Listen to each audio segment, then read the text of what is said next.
Isang magandang gabi sa inyong lahat. Ngayon po ay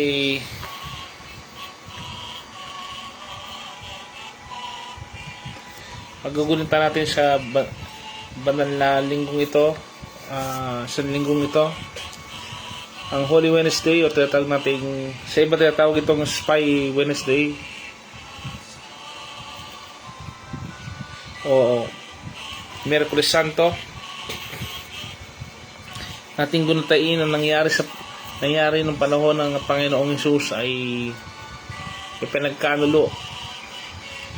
Ito yung panahon na kung saan pag nilay natin ang ating sarili, kung tayo ba'y nakakasunod pa sa kalooban ng Panginoon. Dito lamang po yan sa Chapel of Worship Christian Faith Ministries. Pag-aralan po natin mga nakaraan ng mga banal na araw, mula nung araw na pagpunta niya sa banal na templo ng Jerusalem, mula nang siya ay subukin siya ng mga reliyosong mga pari, ng mga reliyosong otoridad noong nakaraang araw. Ngayon naman po na magpapatuloy po tayo.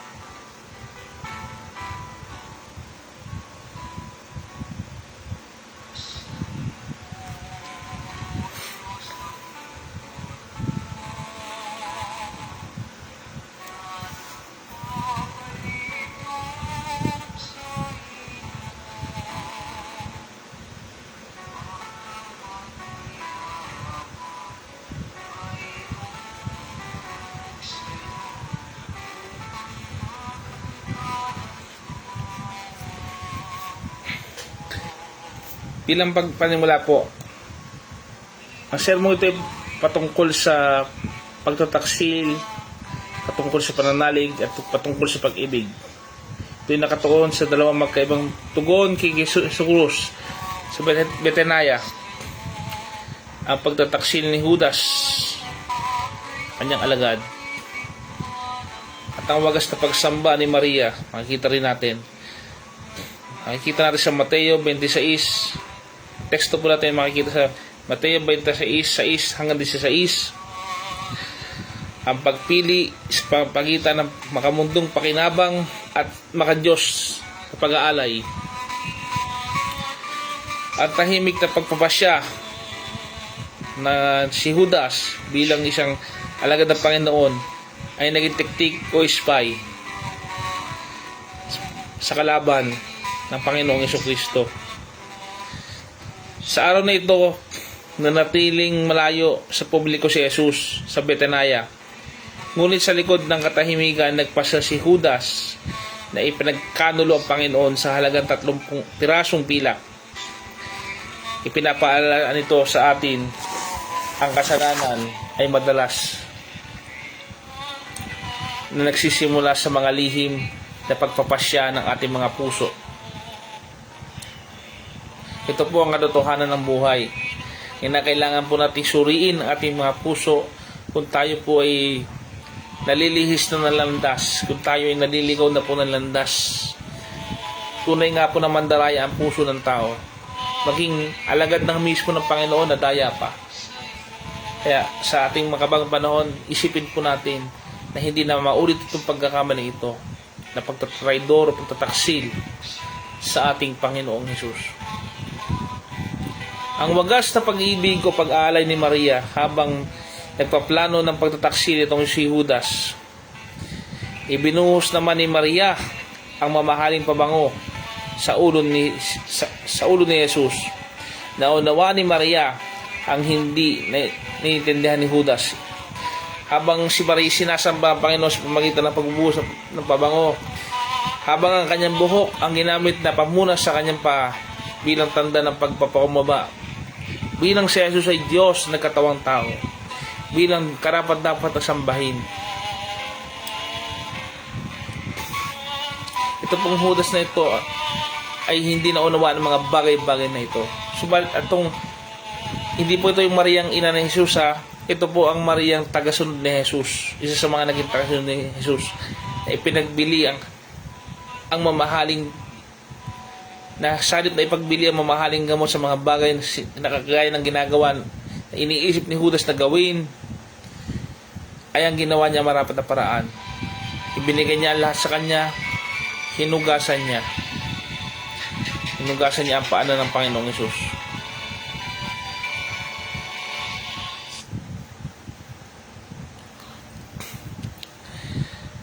Naunawaan natin na ang tekstong ito na pinag-aralan natin sa banal na kasulatan, na karapat dapat lamang na si Jesus ay bigyan parangalan.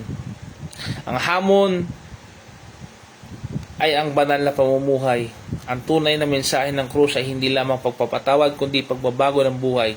Tinawag tayo sa banal na pamumuhay. Ang mamuhay na may pag-ibig ay isang tatak ng tunay na mananampalataya.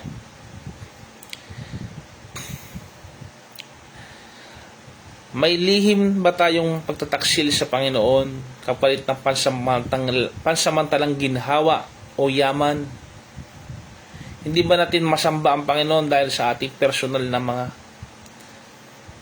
buhay na ito? Handa ba nating ibigay o isang tabi ang buhay na ito kapalit ng pagsamba sa Panginoon? Nakita natin si Judas, si Maria, magkaibang tao na nakakita kung sino si Jesus. Napakamahal ng pabango, napakamahal ng bagay na yon. Subalit hindi nag-aksaya ng panahon ng babae at sinamba ang Panginoong Hesus. Ano bang mahalaga sa atin? Oras, talento, buhay na ito, o si Kristo? Tayo ba ay tunay na nagsisisi? Hindi lamang tayo umiiyak, hindi lamang tayo nagpapakitang malungkot. Subalit dapat tayo, sa karanasan natin sa buhay na ito, ang kasalanan ay dapat mas mahalaga ang pagpapatawad ng Diyos, pag-ibig ng Diyos. Mas makapangyarihan ang pag-ibig ng Diyos. Kaya hinaanyayahan po natin ang bawat isa na lumapit sa Panginoon habang may oras pa. Yan po ang pag-aaral natin ay patungkol sa buhay pananampalataya, pagiging tapat at hindi tapat. Kayo po ay manalangin sa pagsisimula ng ating pag-aaral. Ama naming Diyos na nasa langit, ngayon pong Miyerkules Santo ay aming hinaalala ang ginawa ng Panginoon, ang ginawa ng mga alagad ng Panginoon. Tulungan niyo pong malaman namin ang inyong kalooban. Tulungan niyo pong ipaunawa sa amin ang inyong kalooban. Ito po ang asamin, hiling sa pangalan ni Jesus na may pagpapasalamat. Amen at amen. Tulungan ako ng Panginoon na maibahagi sa inyo pag-aaral nito ngayong Holy Wednesday. Ngayon po ay April 1, 2026.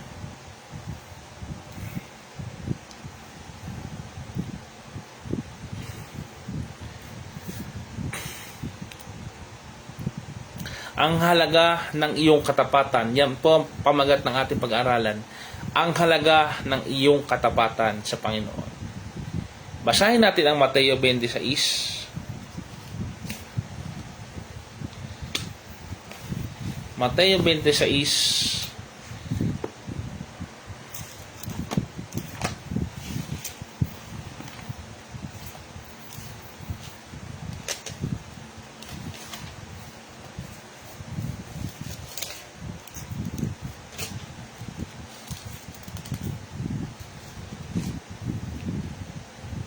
Sa 1:16. Nang nasa Betania nga si Jesus sa bahay ni Simon na ketongin, ay lumapit sa kanya ang isang babae na may dalang isang sisidlang alabastro ng ungguwento na lubhang mahalaga at ibinuhos sa kanyang ulo samantalang siya'y nakaupo sa pagkain. Natapwat nang makita ito ng mga alagad ay nangagalit sila na nangagsasabi, ano ang layon ng pag-aaksayang ito? Sapagkat ito'y maipagbibili sa malaking halaga at maibibigay sa mga dukha.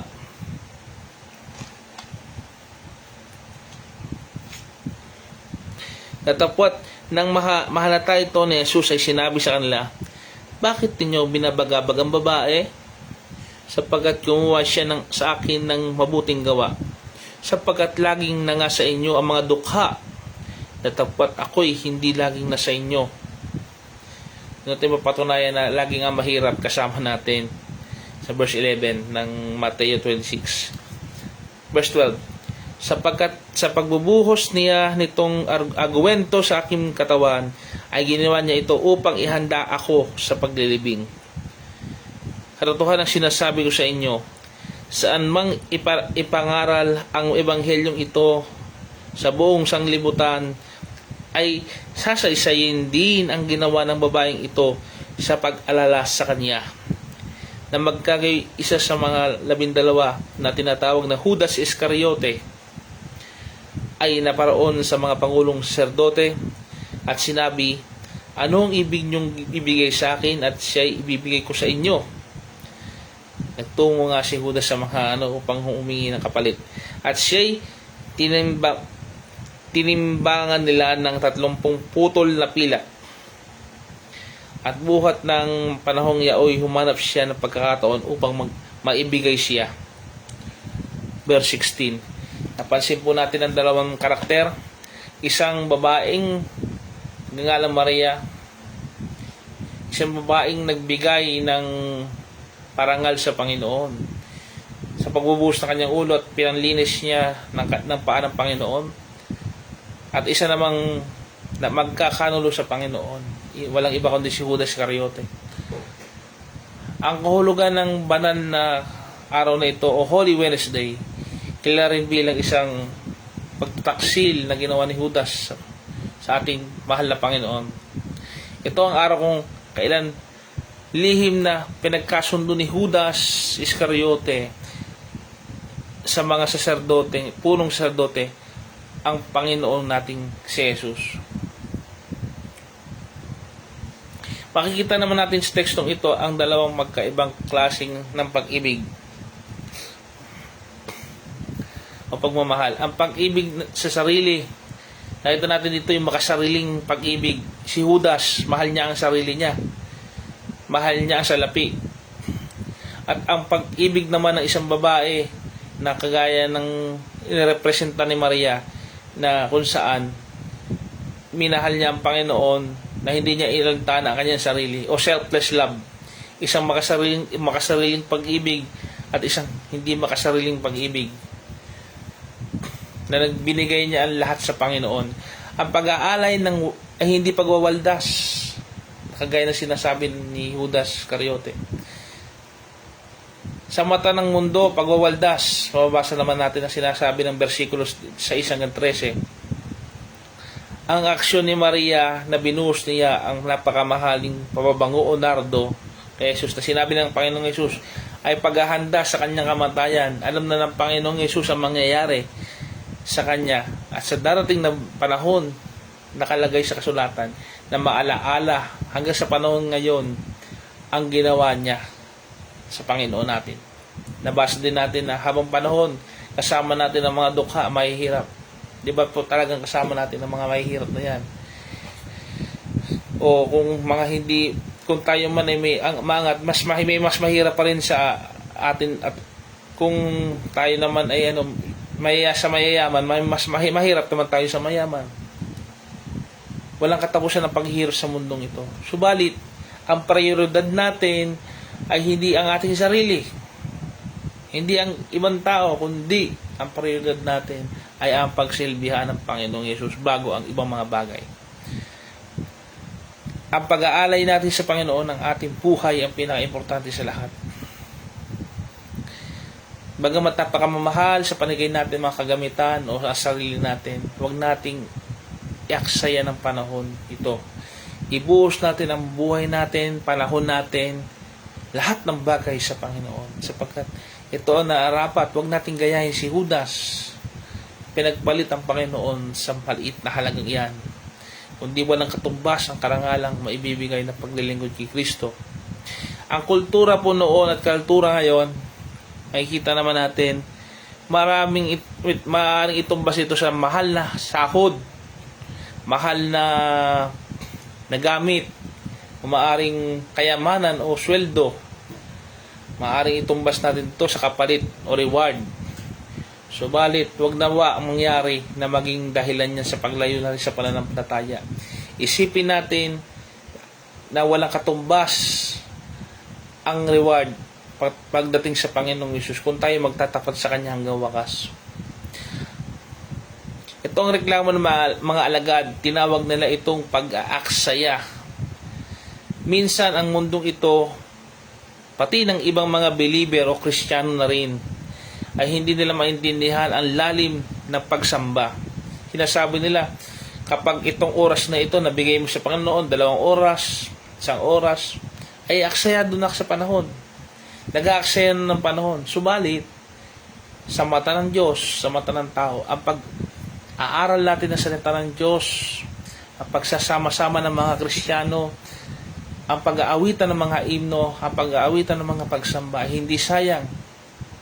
Subalit ito'y mahalaga pa sa pinakamahalagang pilak at ginto.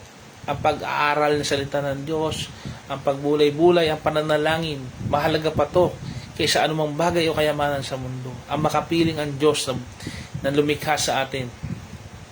Ang pagmamahal at pag-ibig sa Diyos bago sa tao. Ang pag-ibig sa Diyos higit sa lahat. Ang pinaka-importante po. Tumugon ang ating Panginoong Hesus. Sabi ng Panginoong Hesus, siya ang gumawa ng isang mabuting bagay. Isang bagay na hindi malilimutan. Ang anumang binigay sa atin ng Diyos ng buong puso ay hindi kailanman maaaksaya. Hindi to sayang. Ang tunay na pagsamba ay may kasamang sakripisyo, mga kapatid at kaibigan. Kung ganang sakripisyo, hindi po yun dapat. Ang pagsamba po natin ay ang iaalay ang lahat sa Panginoon. Huwag natin gayahin ng isang taksil kagaya ni Judas na may lihim na pagnanais na madakip ang Panginoon sa kapalit ng salapi. Na mababasa natin sa 14 to 16 verse. Ang halaga ni Jesus ay walang katumbas na halaga. Kagaya ni Judas sa 30 pirasong pilak o silver.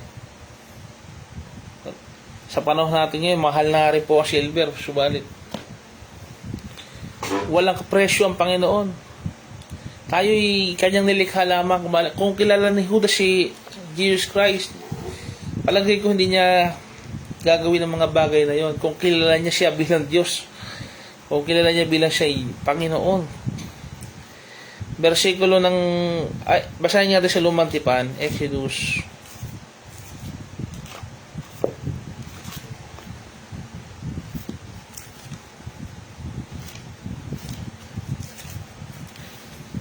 21.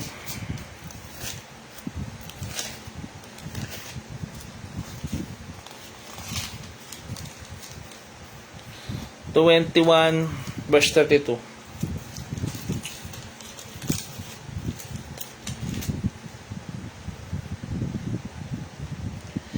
Kung ang baka ay manuwag sa isang aliping lalaki o babae, ay magbabayad ang may-ari ng 30 sikong pilak sa kanilang Panginoon, at baka ay babatuhin. Ayan, nakita naman natin yung sa Lumang Tipan kung gaano kahalaga yung 30 pirasong pilak na yan. Para kay Judas, mas mahalaga ang pera kaysa kanyang relasyon kay Kristo Jesus. Isa siyang espiya, isa siyang traidor. Kasama pa naman niya ang Panginoon, kasama niya pa naman. Kung iisipin natin, paano nagawa niya ito, nakasama niya ang Panginoong Jesus? Walang kasing palad nito, napakapalad nitong si Judas. Kasama niya ang Panginoon, ang Panginoon, ang Mesiyas. Nakita niya ang kadakilaan ng Panginoon. Kung ako tatanungin, kung ako nasa panahon ng Panginoong Jesus, handa ko rin pong iwanan lahat. Handa ko rin pong sundan ang Panginoon. Literal. Dahil sa Kanya ang buhay na walang hanggan. Kung mamatay man, sa Panginoong Jesus tayo. Dahil siya ang tunay na dapat nating sundan. Siya ang daan, siya ang katotohanan, siya ang buhay. Kaya napakapalad ni Judas at ang mga alagad niya na nakasama nila ang Panginoon. Kung sila may namatay, sila yung naging martir. Napakapalad nila. Sapagkat sigurado na makakasama nila uli ang Panginoon sa buhay na walang hanggan. Huwag natin gayahin si Judas Iscariote na pinili niya ang landas na hindi tama. Nakita niya ang himala, nakita niya magturo ang Panginoon, nakasama niya. Subalit nagawa niya pa rin talikdan ng Panginoon sa kapalit ng pera, kapalit ng mundong ito. Maaari tayong kagaya ni Judas ay maligaw o madala ng mundong ito dahil sa pansamantalang kaginhawaan, subalit huwag nating ipagpalit. Huwag pagpalit sa kaginhawaan ang Panginoong Hesus. Ito pa, bilang tugon sa mga mananampalatayang nakikinig. Maaari tayong maging aktibo sa simbahan pero ang ating puso ay unti-unti nagbebenta na binibenta natin ng Panginoon kapalit ng ating personal ambisyon o bisyo. Pwedeng maging Diyos-Diyosan po kasi yan eh. Yung mga tao, yung bisyo mo, o yung ambisyon mo sa buhay, gusto mong tumaas ang ranggo mo, kung ano man mangyari. Kung magiging kapalit nito ang relasyon mo sa Panginoon, isipin po natin ng maigi, magiging kapalit ng mga bagay-bagay. Ngayong banal na araw na ito, Holy Wednesday, suriin natin ang motibo ng ating puso. Suriin natin kung ano ba talaga tayo sa Panginoon. Bakit mo sinusunod si Jesus? Dahil lang ba sa pakinabang? Dahil lang ba sa buhay na walang hanggan talaga? Na material? O dahil mahal mo talaga ang Panginoong Jesus? Handa mo bang ibigay ang buhay mo? O ang kasiyahan mo para sa Panginoon? Dahil ba lang ba sa pagpapala, kagaya ng iba? Huwag tayo maging kagaya ni Judas, na isang tresurero pa naman. Subalit, pag siya na mag-isa, puro kasakiman ang nasa isip niya. Mag-ingat po tayo sa kasakiman sa buhay na ito. Tularan natin ng yung babae na kung tawagin ay si Maria ng panahon na yon, ay ibinuhos niya lahat ng kayamanan niya sa pabangong yon, binili niya ang pabangong yon, at sinamba ang Panginoon. Ito ang nagpapayanig sa ating pananampalataya. Kayang ibigay nila ang lahat para sa Panginoon. Gano'n pa kaya tayo sa panahon natin ngayon? Ngayon, sino ba tayo? At sino ba sila sa panahon nila? Ito po ba'y kasaysayan lamang tuwing ginugununta natin itong panahon na ito? Nawa, wag manlimos ang Panginoon ng pagmamahal. Nawa, ibigay natin ang lahat sa Panginoon kagaya ng ginawa ng babae. Pagsambang dapat sa Panginoon. Huwag tayong tumalikod kagaya ni Judas bilang halimbawa sa ating mananampalataya. Ito po ang halimbawa sa ating mananampalataya. Manatili tayong tapat hanggang wakas. Ito po ang conclusion natin. Si Jesus ay handang mamatay para sa atin. Handa niyang ibigay ang buhay niya sa atin. Ang pag-ibig niya para sa atin. Tayo po ba ang magkukulang sa ating panahon ngayon sa paglalaan ng ating mga minuto, ng ating mga oras o mga araw? Ang personal nating buhay para sa Panginoon. Idagdag natin dito ang pananampalataya. Idagdag natin dito ang pagsunod sa Panginoong Hesus. Nasusulat sa aklat ng Zacarias, sa Lumang Tipan, Zacarias, Kabanata 11, versikulo 12. Ang hulat tungkol sa 30 pirasong pilak.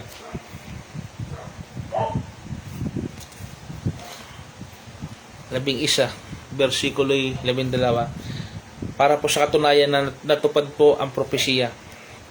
At sinabi ko sa kanila, kung inaakala ninyong mabuti, bigyan nyo ako ng aking kaupahan, at kung hindi inyong pabayaan, sa gayoy kanilang tinimbangan ang kaupahan ko ng 30 putol na pila. Nabasa po natin sa Lumang Tipan, palamang po ay nasulat na po ang mangyayari sa hinaharap. Kaya sang-ayon po dito sa Pilipos Kabanata 3, versikulo 8, ang pagturing ng kalubihan sa lahat ng bagay ay para makilala si Kristo. Ito po dapat ang tugon natin bilang tunay na mananampalataya. Huwag tayong manghinayang sa panoong nilalaan natin sa Panginoon, sapagkat malaki ang ganti sa atin ang langit. Tayo po'y manalangin. Ama naming Diyos na makapangyarihan, magpapasalamat po kami sa panahong binagkakaloob niyo sa amin sa pagbulay-bulay ng inyong mga banal na kasulatan. Bilang pag-alaala sa banal na araw na ito, ay naalala namin na minsan ang inyong alagad na si Judas ay nagtaksil laban sa inyo, sa inyong anak. Gayon din po ang babae na ibinigay niya ang kanyang lahat sa sarili niya at kayamanan upang kayo masamba. Tulungan niyo po kami na piliin ang tama. Tulungan niyo po kami huwag mapahamak. Patawarin po kami sa aming mga nagagawang pagkakasala sa isip, sa dita at sa gawa. Tulungan niyo po kami. Ito po ang aming hiling at panalangin sa pangalan ni Jesus. Amen. Maraming pong salamat sa pagsubaybay. Patuloy po tayong manampalataya sa Panginoon. Amen.